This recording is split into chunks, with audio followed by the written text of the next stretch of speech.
Welcome back to Season 2 of the Sober Motivation Podcast. Join me, Brad, each week as my guests and I share incredible and powerful sobriety stories. We are here to show sobriety is possible, one story at a time. Let's go. Dino had it all, or he thought so. Business was great and the cash money was flowing in. Alcohol served as Dino's medicine. With it, he felt untouchable and was able to show up in the big moments with less stress and more confidence.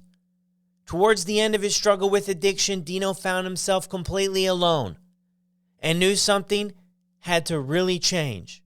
Dino checked himself into treatment and checked his ego at the door. This is Dino's story on the Sober Motivation Podcast. The Sober Buddy app. This community is one of the most supportive I've ever seen.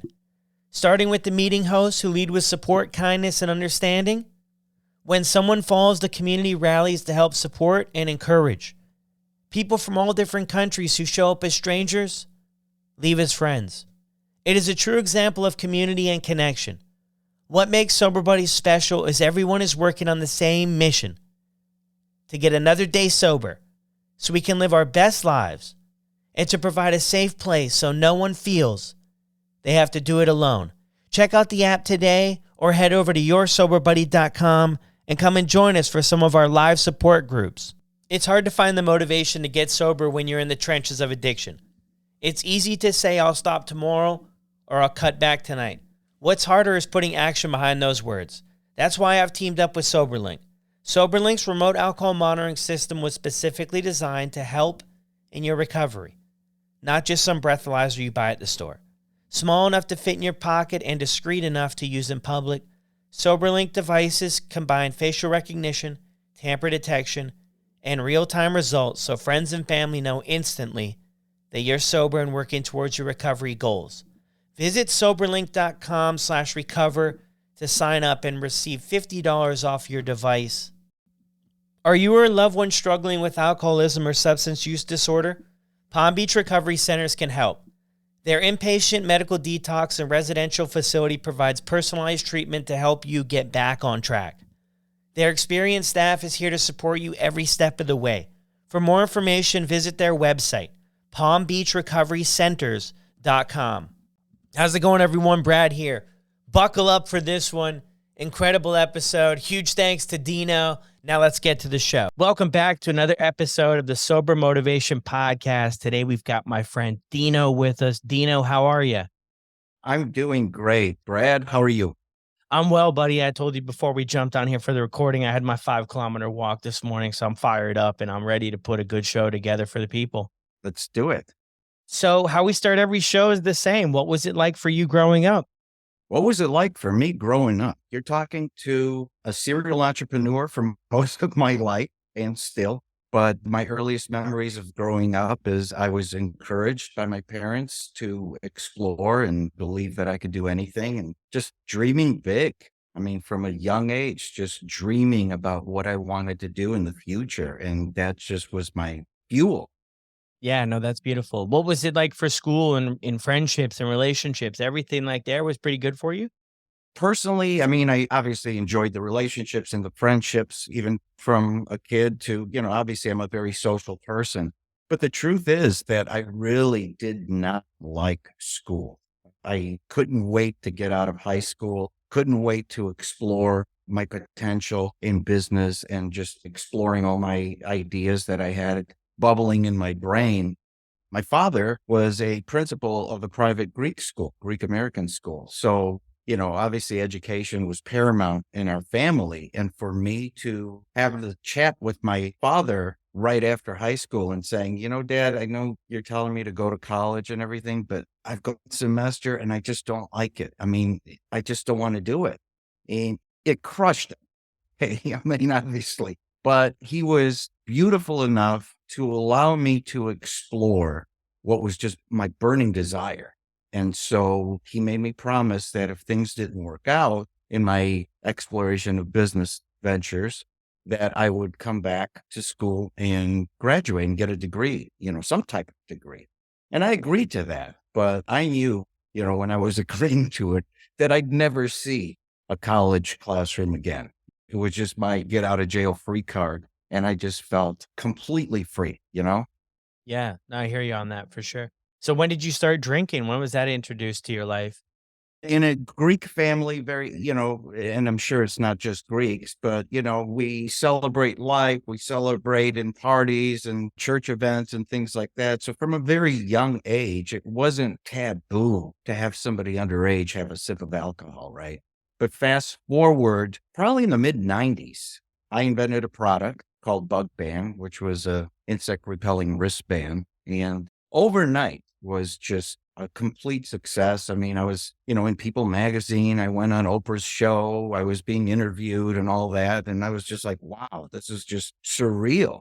You go to the gas station to pump gas and people are running up to you saying, "Hey, I just saw you on TV." I'm like, dude, I don't even know you. You know what I mean? It's kind of scary, right? I wasn't prepared for it.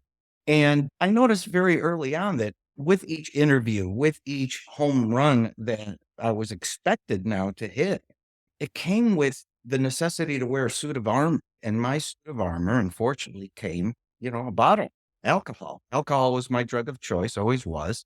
And that's when I started drinking secretly, to get that so-called liquid bravery so that I could go on and seem like I'm fearless and I'm impervious to the human condition and fears and all that stuff. So probably 1996, I would say.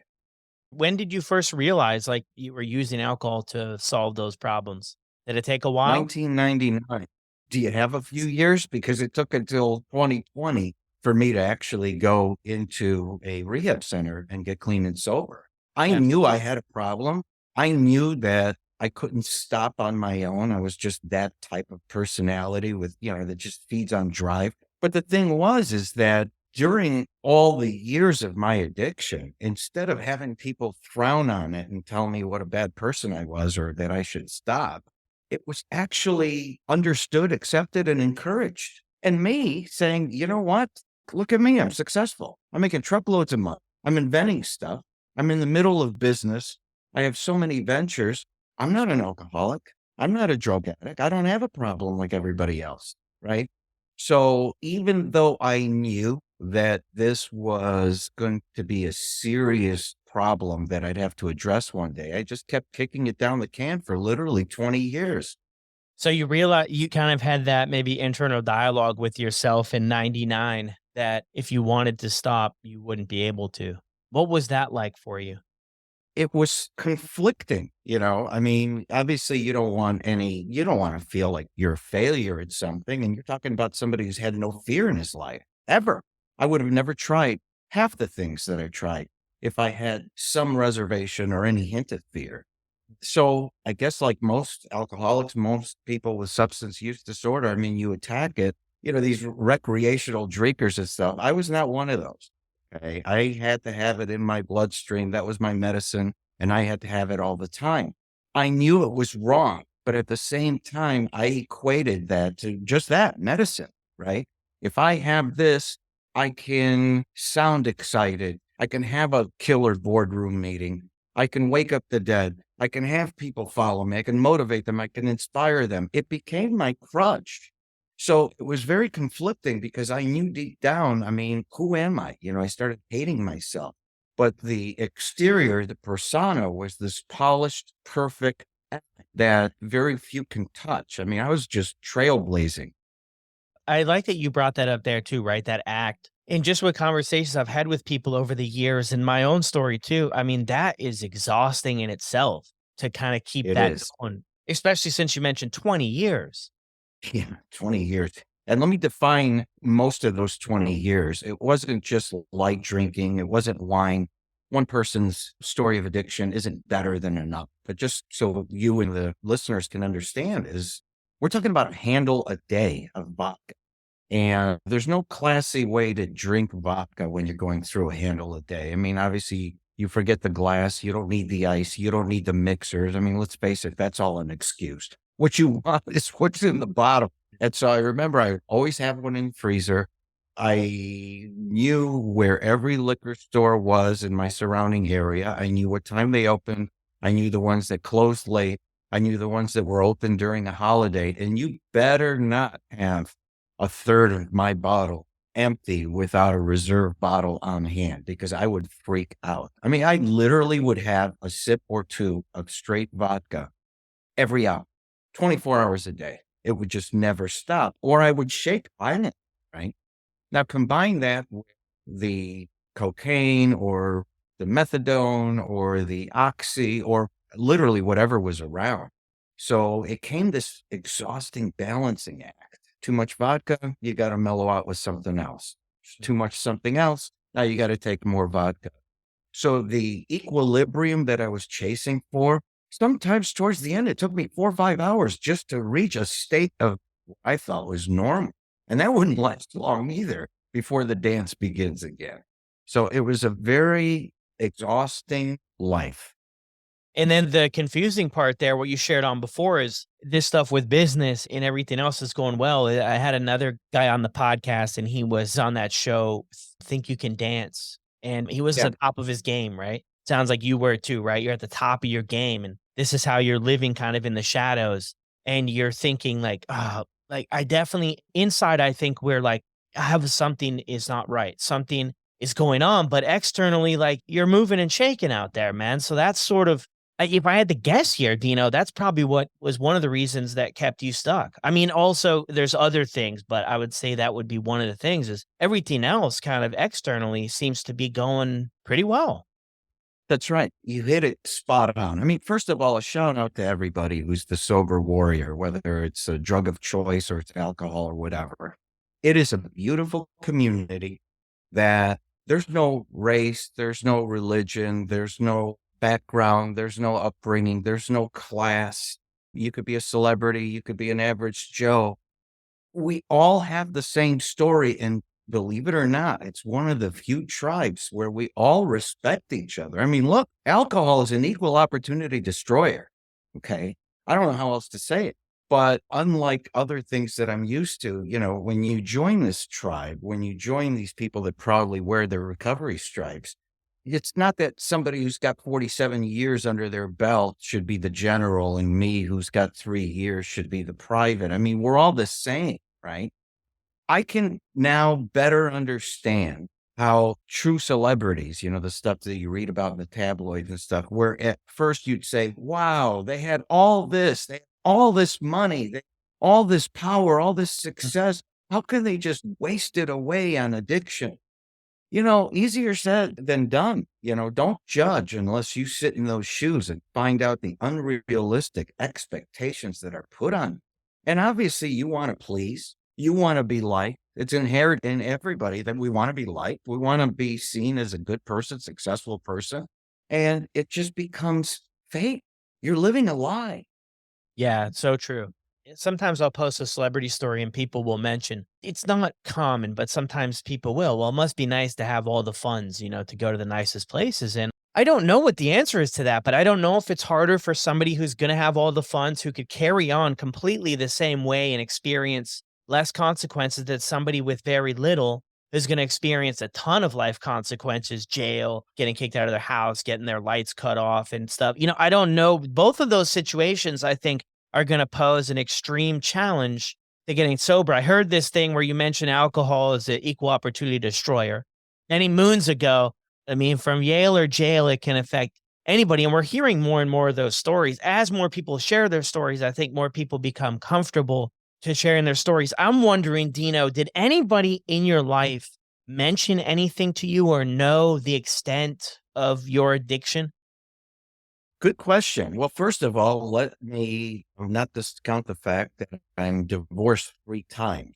That has to tell you something, right? Yes, it was, in the closest of circles, it's like, wow, you have a problem. But what are they going to do? I was a strong A-type personality, somebody who just had absolutely no fear. I remember this quote. I love it by Seneca. You act like mortals in all that you fear and like immortals in all that you desire. Well, you know what? You're talking to a person that desired all. I wanted greatness. I was born to be great. You know what I mean? I wanted things so bad I could taste it. I would dream that hard. So there's not much that you could tell me, especially, I mean, it's one thing if I was homeless, and I'm not knocking homeless. I mean, it's a serious problem, but You're talking about a guy who had 18 homes, who had Rolls Royces and garage filled with trinkets and stuff like that. What are you going to tell me that's possibly going to explain, in at least my mind, that alcohol isn't hurting me? Alcohol is actually helping me. And if it means that I get sick once in a while, or I lose energy, or I lose motivation from time to time, and I have to balance, so be it. It's the price you pay for the life you choose. That's how I would think about it. That's crazy, right? But it's just like, hey, this is the sacrifice I'm making. So I'm going to be sick for a couple hours a day, but look at me. I can buy whatever I want. I can do whatever I want. I have financial freedom. See, everything was equated to finances. Everything was equated to material things. It took me so long to get that my purpose, why I'm here, is so much more than just the material trinkets. Yeah, that's powerful there too. When was it in your life, if you can kind of pinpoint something that you kind of bought into that idea that your purpose was based off of your ability to earn or your ability to innovate? Does that make sense? Well, it was encouraged as a child. And, again, I mean, some people aren't lucky enough. Yeah, I thought my parents were very strict. And, like all kids, you resent your parents at some time in your life. But, looking back, I was very, very lucky that my thought process was nurtured. And yeah, you could be whatever you want. I mean, there was nobody that said, hey, what do you want to be when you grow up? And I'd say, well, I want to be a doctor. I want to be a lawyer. I want to be a scientist. I want to be an astronaut. Imagine the parent that would say, you can't do all four. You can only do one, maybe. Let me give you the statistics of how many people don't make it. I mean, I didn't have those parents. So I believed I could fly from a very young age. And this gift, I can't explain it it's a blessing that from a very early age, I understood that I had this aura that people wanted to be around. I mean, I had people doing things for me I never asked them to do. Even as a kid, I would organize these plays and I would organize these fun activities outside, write scripts of the Brady Bunch and rehearse. Okay, you be Jan, you be Marcia, you be Greg, you be Peter. I'd memorize those things. And so for me, the belief that I could fly and it's still in me. It's still in me. But it started out at my earliest memory is like age 7, for sure, age 7. I knew that I had a gift and I was special.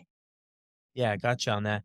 When did you realize too, like, because you mentioned there about it was all about the finances and that's what everything was built on. If that was good, then everything else ought to be good. Like, when were you able to kind of break down that barrier to say, like, hey, maybe there's more to life? Ready? 7/7/2020, the day I went into rehab. That's how long it took. So you see, I knew towards the end. I mean, you're talking to somebody that by 2017, I had built $1 billion a year empire, just enjoying life. But by 2017, I lost my father. I didn't think it would impact me as it did. And it didn't hit me right away. I was more interested in making sure that all the people that were coming to the funeral had rooms, that my jet was ready to fly, that everything was done for people. But it hit me like 6 months later. So from 2017 until the time that I went into rehab, I wasn't showing up for work anymore. I wasn't showing up to the office, which is not like me. I had a windburned face, which is typical of an alcoholic or a drug addict. I mean, I looked like crap, to be real frank with you. But I knew that I still had the ability, if I could just talk to people over the phone, that I sound, at least in my mind, semi smart. They don't have to see me. They don't have to see my bloated body, but they could see me.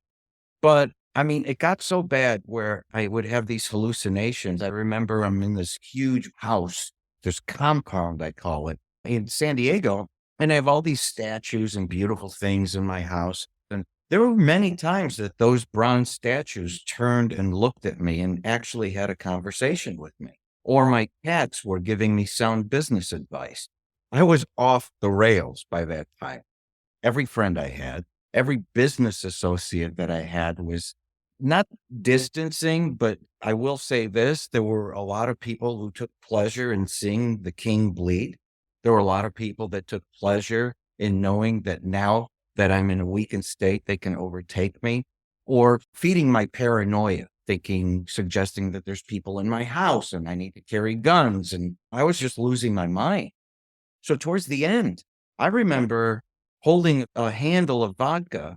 I'm in the hallway of my own house. I'm looking at all this artwork and all this material crap, right? My wife's gone. Everybody's gone from my life. And I was crying. And I said, I have all this and I have nothing. And that's when I knew it was time.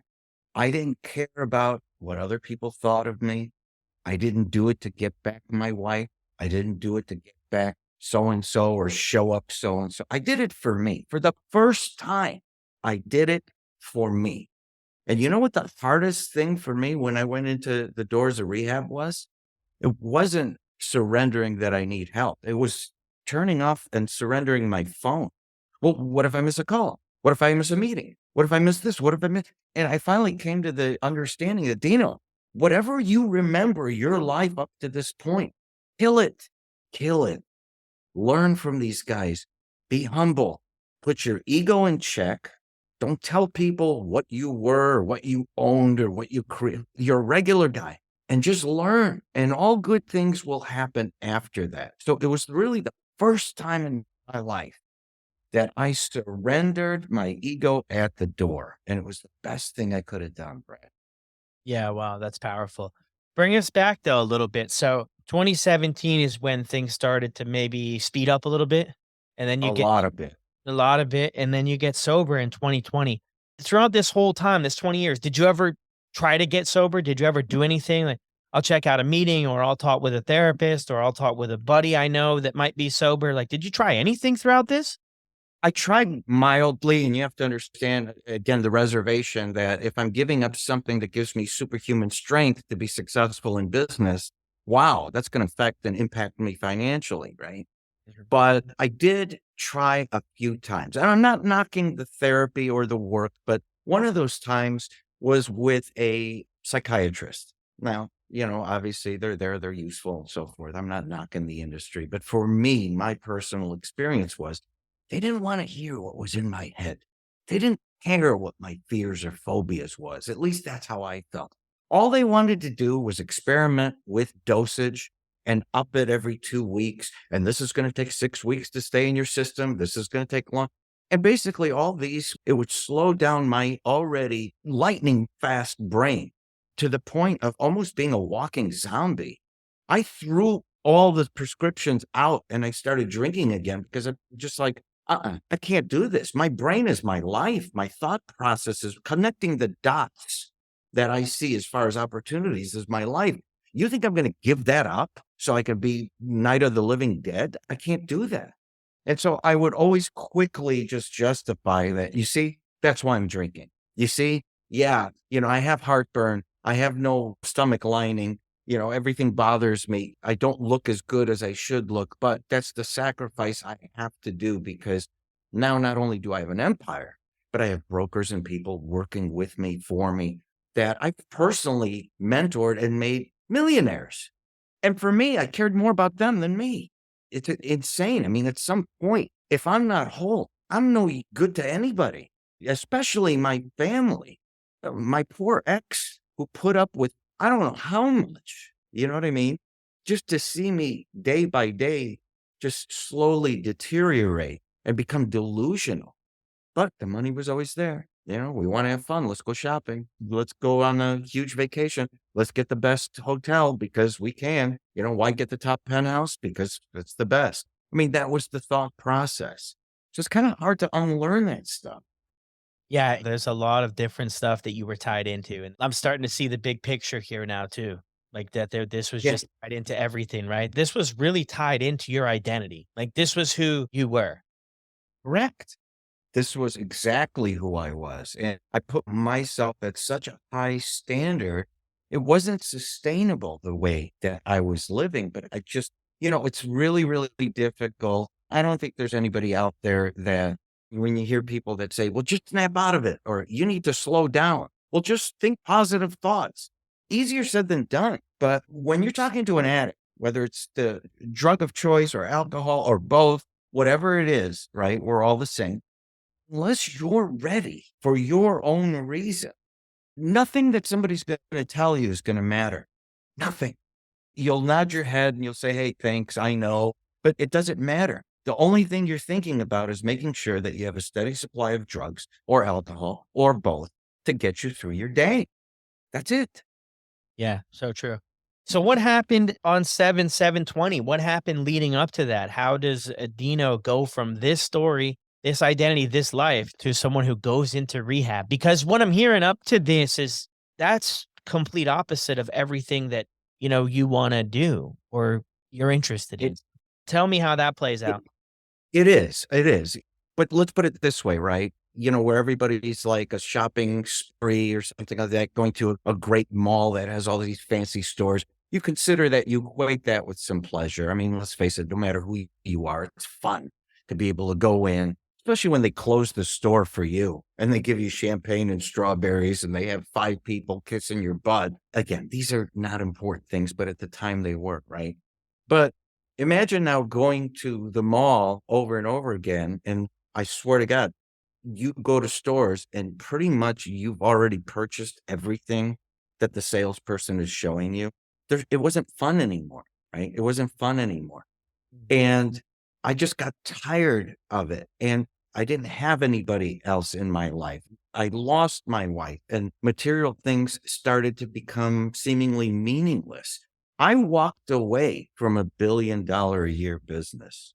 Just one day, just that's it. I'm gone. I can't take it anymore. I'm tired of the people. I'm tired of the conniving. I'm tired of this. I'm tired of that. But the point is, no matter if it was delusional and I was, redirecting, it should have been, I'm tired of me. But for whatever the reason, I was just flat out tired and I wanted to change. And for the first time in my life, I wasn't afraid to say, whatever happens, happens. But I need to be alive to see something happen. That's the trick, right? I'm better than this. You look in the mirror and you're like, who am I? What have I become? It's a very strange thing to explain to somebody that really hasn't gone through it. The beautiful thing about your following is just everybody remembers that moment. Everybody, what I'm explaining right now, I think everybody remembers in their own story, their own moment. And I'm pretty sure they're similar. So what's the moment all about? Or is that what you're referring to as you kind of wonder, you have that conversation with yourself about like, man, my goodness, how did I end up here? I would always have the flashback, to being raised and things were good. My folks were good. And, I mean, things weren't great. I didn't feel good as a person, but I had every opportunity to do better. And that used to kind of haunt me when I would sober up a little bit here and there. That would haunt me, man, because I would think like, man, I had every opportunity to do well. Like I was just a middle class dude in a suburb and I did all right. And here I am. I can't stop drinking. I can't stop doing heroin. I can't stop taking pills. I can't get off the methadone. I'm living on my brother's floor. I'm a convicted felon at 18. And I was this look in the mirror and I'm just like, holy shit, man. What happened over the last couple of years? Like, what happened, man? So is that what you're referring to? Like that moment?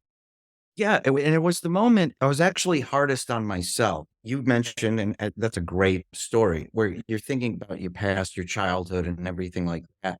I was raised where I'm used to getting laughed at and ridiculed for my ideas. I'm used to having that used as tackling fuel to prove people wrong. I'm the guy who was always counted out. I'm the underdog. I'm Rocky. So I was hardest on myself at that aha moment. I was just like, there is no way that you're going to be able to justify why these things are helping you. How do you like what they've done to you? You're alone in a house that you worked 40 years to achieve all this material wealth. And now everything that I have is meaningless to me. Everything that I worked for, every motivating thing in my head, every action that I've done for 40 years was in my head a lie. So I was finally receptive to a change, even though it's kind of scary jumping into, undiscovered country. I don't know what's going to happen after rehab, but the first step is I have to hit the reset button of my own life. And I was actually excited to go into rehab. It was the first and last time, by the way, that I swore to myself that I would go to rehab. But I did my treatment out in Lake Arrowhead, California. Mm. And, it's not the fancy stuff that celebrities go to. It's not the stuff that's almost like Shangri-La. I mean, it was just like, it was almost like summer camp, it was kind of cool. And I embraced everything about it. I was just like, this is one time where I'm not going to tell people, do you know my name? Do you know who I am? Who cares? You're nobody. Get that through your head. You're not zero. You're less than zero at this time. And you're here to start feeling like a somebody again and relearning things in maybe a different way, right? How were those 40 years for you? So that's kind of how I looked at it. That's kind of how I embraced it. Yeah, no, that's beautiful. What did you learn in that rehab that you've been able to carry forward to stay on track with things?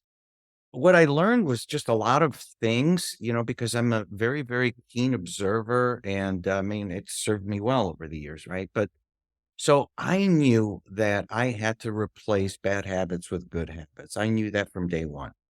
And I also knew that just like mentors in my life growing up, where I just sucked up their experiences and consumed their brain, I needed to do the same thing with the counselors there. I mean, these are people that want to be there. Let me get this clear, right? At least my recovery center, everybody, my peers in my group, you hear some comments. Oh, this counselor, they think they're this and that. Do you know how much they make? They don't make anything. And I'm thinking in my head, hey, dummy, they're not here for the money. You know what I'm saying? Have you ever thought that maybe they're here for something more? So I embraced all the counselors. I listened. I watched mannerisms. I studied. I knew what to try and what not to try. But I felt like zero until I started working out. I started going to their health club. Thank God they had one, right? Yeah. But I started going like 5 o'clock in the morning by myself. Then the next day, somebody in my group is like, "Hey, I'd like to come with you." By the end of the week, I had 10 people getting up, going to the gym with me 5 o'clock in the morning. By the end of week 2, I had 25 people. One of the counselors is like, "Hey, are you a physical therapist or a trainer or something?" I'm like, "No, why?" And they're like, "Well, you got 25 people. Thought you were training." That's when I realized, you know what? I still got it. I still have it. And that gave me even more motivation to start thinking of things positively. It wasn't the alcohol or the drugs that made me somebody. Maybe I had it all along. And that was the first time I started understanding that my superpower was me. It wasn't being under the influence of drugs and alcohol. No, I love that. Yeah, so you were able to carry that forward. So how long do you stay at the program for? Month or so? The program was 30 days, and I watched something that was kind of fascinating. There were a lot of people that came there that, their insurance only covered 2 weeks, their insurance only covered 3 weeks. And I would see the counselors that I had, especially the one that was my case manager.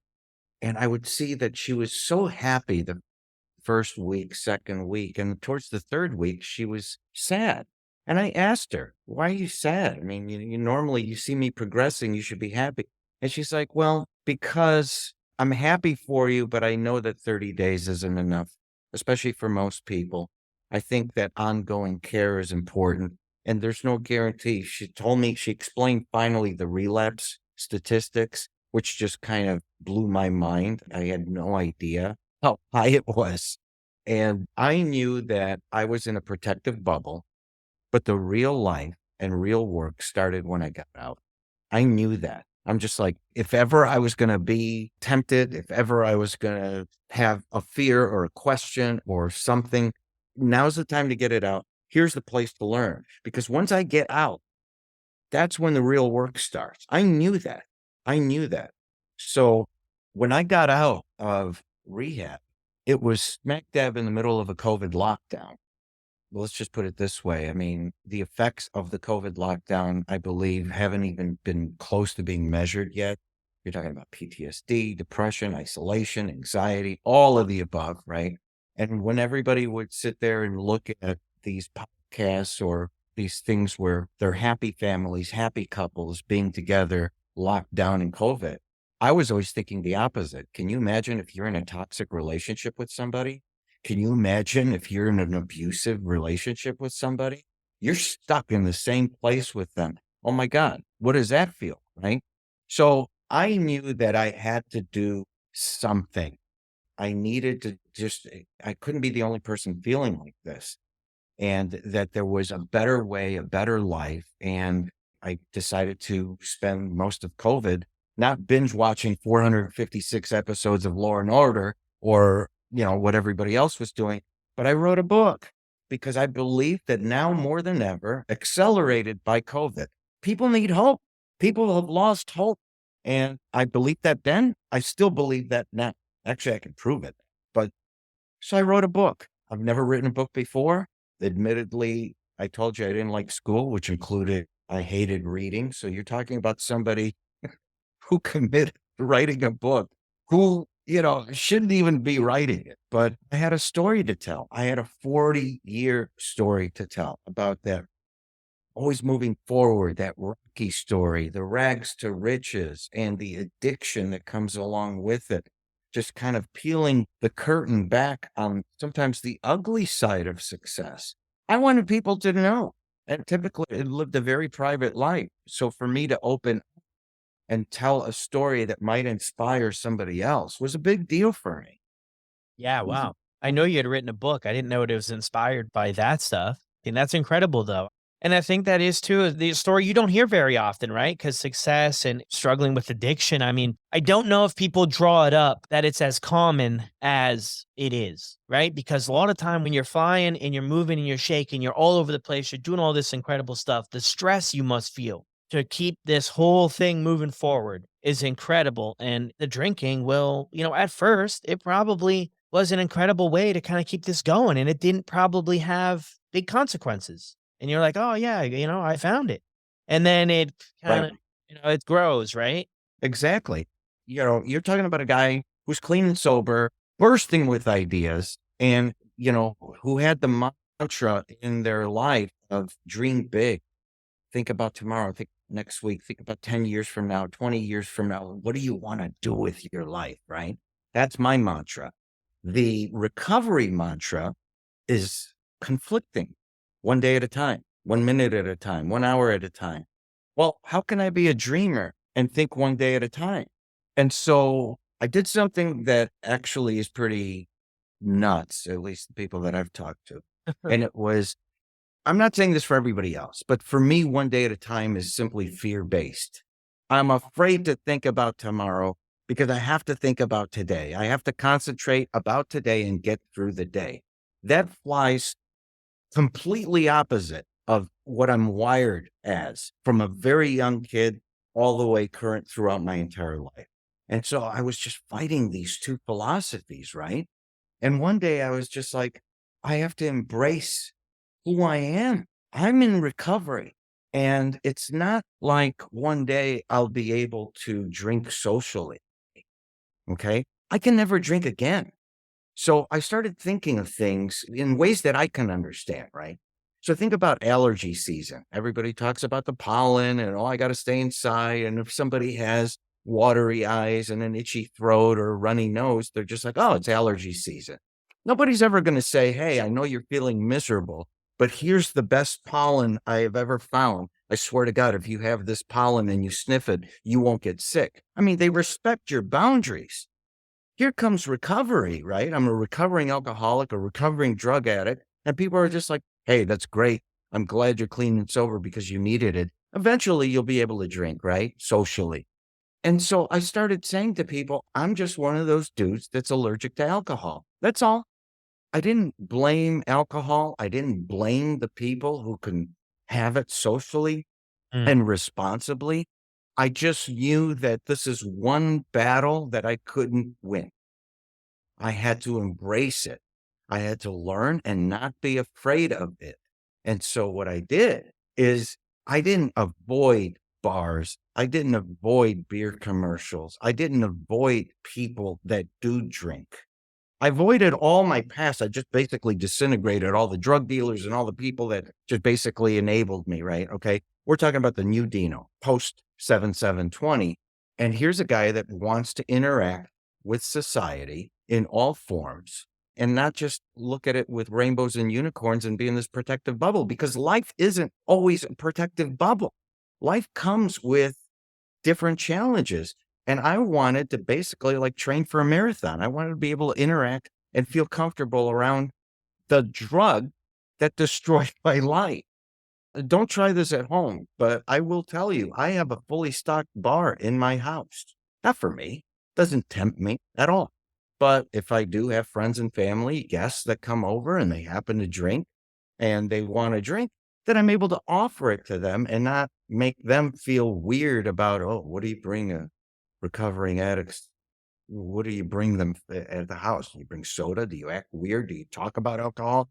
Do you turn the channel to a different one when you see a beer commercial or wine commercial or something for bourbon? No, that's life in all forms. And so I attacked it in that way because I knew that if I had the broadest base of understanding my addiction, it would be easy for me to cope with and actually overcome. And that's what I did. Yeah, no, I love that. And everybody's going to have their way that works for them, their program. And some people are going to do this and this. And there's so many, different ways. I mean, at the end of the day, the goal here is to, stay sober, right? So we can live our best life. And That's however right. when he gets there, like, man, I'm all for it, whatever works for the people. And everybody has sort of a different thing. But I mean, I got to say huge congrats too, man, on getting out of that hole, right? And now everybody's not going to see here, but Dino's just lit up. I mean, a huge smile on his face. I mean, he's just alive. And it's just, I really appreciate you sharing this story. I think there's going to be a lot of elements that are relatable to people because not that everybody's going to have the big business and the success, but I think what you brought up there, the ego part, the ego can Right. be fed many different ways to where we're putting ourselves on a different level and we don't need help. And I think that that is a big thing that we struggle with when getting sober. I know I did. I had everything figured out. I mean, even though my life was a complete dumpster fire, when people would talk to me about it, I was not able to connect the pieces of the puzzle. I did go to college and I got put on academic probation and then I got kicked out and I wanted to get my own apartment. And I got my own apartment and I was evicted 4 months later and I got a new car and I lost the new car. I struggled to put the pieces of the puzzle together. When somebody would say, "Oh, well, you had that or you had this and you lost it." Oh, it's me, I was like, "It's no big deal." It just didn't matter. And I'm like, looking back, it's hindsight's always 2020. Writing was on the wall a long time before, but that ego got in the way that I had it figured out. I'll make a comeback. I'll figure this out on my own. I don't need you or you or you. I don't need a program. I don't need to get sober. I mean, people go to the movies on Friday. I stay at my place and do cocaine. They spend $100. I spend $100. That's the way I thought about it. I mean, pure madness. But it's very typical. It's awesome what you're saying right now. It's very true. Yeah. So now, man, we've got a few more minutes before we wrap up, but what are you up to now? Like, what's rocking? I mean, you've got the book. What's the name of the book? And I also want to ask you, too, if you were able to sum up your entire message, I mean, the book, what you've shared here into like 30 seconds, what would it be? It's a simple statement. You're stronger than you think. And for everybody out there, oh, what if, or, what if I get sober? I'm going to be boring. What about the withdrawal? It's going to be horrible. I'm going to feel discomfort. Hey, you're stronger than you think. The book is called There Is No Box. It's basically paying tribute to one of my mentors that once told me, Dino, don't you understand? There is no box in your world. And I'm like, man, that is such a beautiful title to a book because, that's the way I saw life. That's the way I still see life. What I'm doing now is basically I've tapped into just a wonderful group. Like I said, the recovery community. Love talking to them. I have life coaching that I'm doing. I believe that a lot of the things that we have learned, especially during COVID, they were helpful in many ways, but now COVID's over, right? People are moving on with their life. But I've noticed that there's an emotional element, there's an emotional component that's missing in today's world, right? There's heart hugs and emojis and care signs and all this stuff. And all that's great. But, ultimately, at the end of the day, socializing and human interaction for me is a chemical reaction. There's something about that. You hear about it, service in the recovery community. You couldn't be more right. But there are the elements in technology that I've learned and studied and watched over the couple of years. And I'm in the process of creating, I can't say it yet, but about to launch. There's AI technology which is biometric, combined with the emotional component of, actually people that you can talk to, networks that you can tap into, and so forth. The saying, one day at a time. What if you had days? What if I could tell you, Brad, that you have a 98% likelihood that tomorrow at between 4 and 5 o'clock that you're going to feel withdrawals and that you may want to take a drink or do a drug? What would that do for you? It's crazy, but the technology's here and I'm about to launch it and talk about it. And I think it's going to change the world. I think it's something that the recovery community is going to love and embrace because there are a lot of elements for the people that are newly sober, right? Which is more one day at a time kind of thought process. But then there's a lot of elements to this technology that help the people that have adapted it to a lifestyle. The people that are 20 years sober, 30 years sober, 40 years sober. It's almost like a reminder, like if you have MapQuest and you put in navigation and you'll hear red light camera ahead. Maybe you're not speeding, but it's reminding you that, hey, if you're speeding, slow down, right? Or the brake light that you're too close, you're tailing. Maybe you're not tailing, but it's a reminder, right? What if we had that? What if we had that technology, but uniquely you that can say, hey, you know what? Tomorrow you're not going to feel great. And this isn't like an emotional thing. This is a logical thing. So you take logic and you combine it with the emotional support system that's there, and you have something that does not exist anymore, anywhere. And I can't wait to launch it. It will be fully explained, carefully explained in the weeks to come. But for right now, Yeah. it's big. The biggest thing that I've ever done, proudly, clean and sober, doing it. Yeah, no, that's beautiful. Yeah, it makes a lot of sense. I mean, for the technology and stuff. I mean, I don't want to get into a huge technology thing here, but I mean, things are advancing, right? Like faster now than they ever have before, and in many different areas. So I can't wait, Dino, to check this out, man, and see what it's all about, dude. I really appreciate you jumping on here and sharing your story with us today. Thank you. It was a pleasure. Thanks for having me on, man. I really mean that. It was so much fun. Thanks. You know it, buddy. Wow, another incredible story. Another huge thanks to Dino for coming on here and sharing his story. If you enjoyed it, if you can connect with any part of his story, be sure to send him a message on Instagram. I want to give a huge shout out to wrap up the show to my buddy Mike. Mike, if you're out there and you're listening to the end of this show, man, huge shout out. I appreciate all of your support so much. You're incredible, and keep on rocking. I'm so proud of you. And I'll see you on the next one.